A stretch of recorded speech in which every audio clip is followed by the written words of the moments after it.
There is a widespread view that the Church tends to diminish the role of women in society and insists on preserving an outdated patriarchal system. Such accusations against the Church are heard quite often, but they are unfair. Why? 1. It is in the Christian tradition that women from the very beginning have played the role that in many ways equated them with men. St. Paul writes the following: "For as many of you as were baptized into Christ have put on Christ. There is neither Jew nor Greek, there is neither slave nor free, there is neither male nor female, for you are all one in Christ Jesus." 2. Along with the male disciples, Jesus was followed by female disciples, who were known by name. Women are given a significant place in the Gospel narratives. We see Jesus talking with a Samaritan woman, with Martha and Mary, with a sinful woman, with a woman taken in adultery, with a woman who had been bleeding, with a Canaanite woman, with Mary Magdalene, and other women. 3. The women who follow Jesus play an important role in the stories of all 4 evangelists who wrote about Christ's suffering, death, and resurrection. While the male disciples, when Jesus was arrested, left him and fled, the women continued to follow him. They stood at Jesus' cross. They came very early on the first day of the week to his tomb to anoint his body with spices, and they were the first to see him risen. It was from women that the male disciples had learned that Christ had risen. 4. All of Christ's apostles were men, but nevertheless there have been women in the history of the Church who have been glorified as equal to the apostles. For example, Saint Mary Magdalene, Saint Nina, the Enlightener of Georgia, Saint Olga of Kiev. 5. The apostolic succession of the hierarchy has been passing down through the ages only through the male line, and is present in the ministry of men. However, in no way does that diminish women, for it is not a question of different rights, but of different vocations.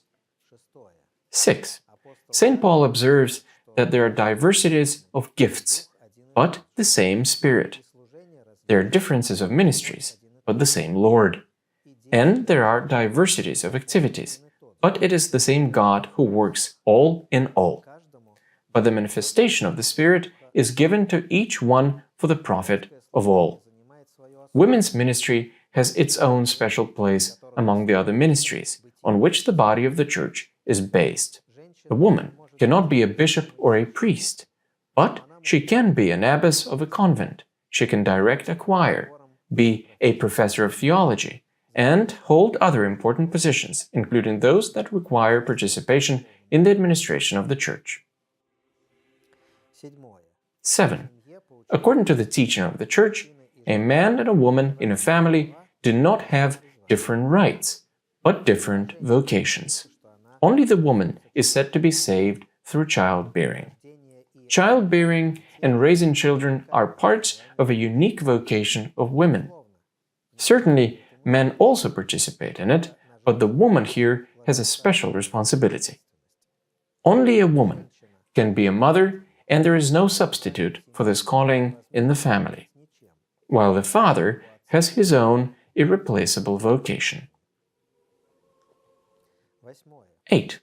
The attitude of the Church towards women can be judged by how highly the Church holds the Mother of God.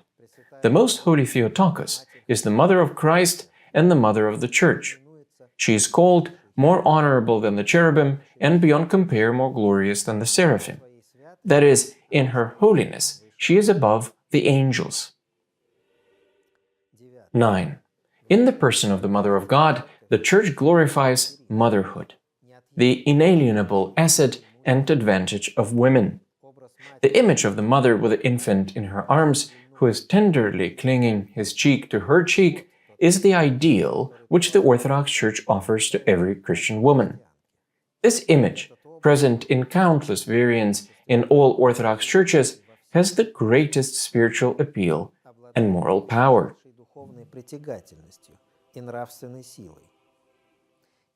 And as long as the Church exists, it will remind women of their primary calling in their earthly lives, motherhood and the raising of children. 10.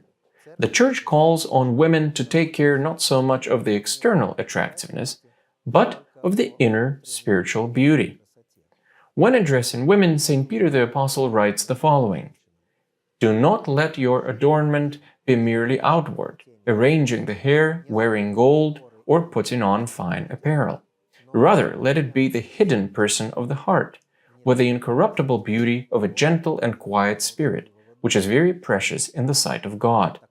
Such inner spiritual beauty was manifested by the Mother of God, and many holy women after her.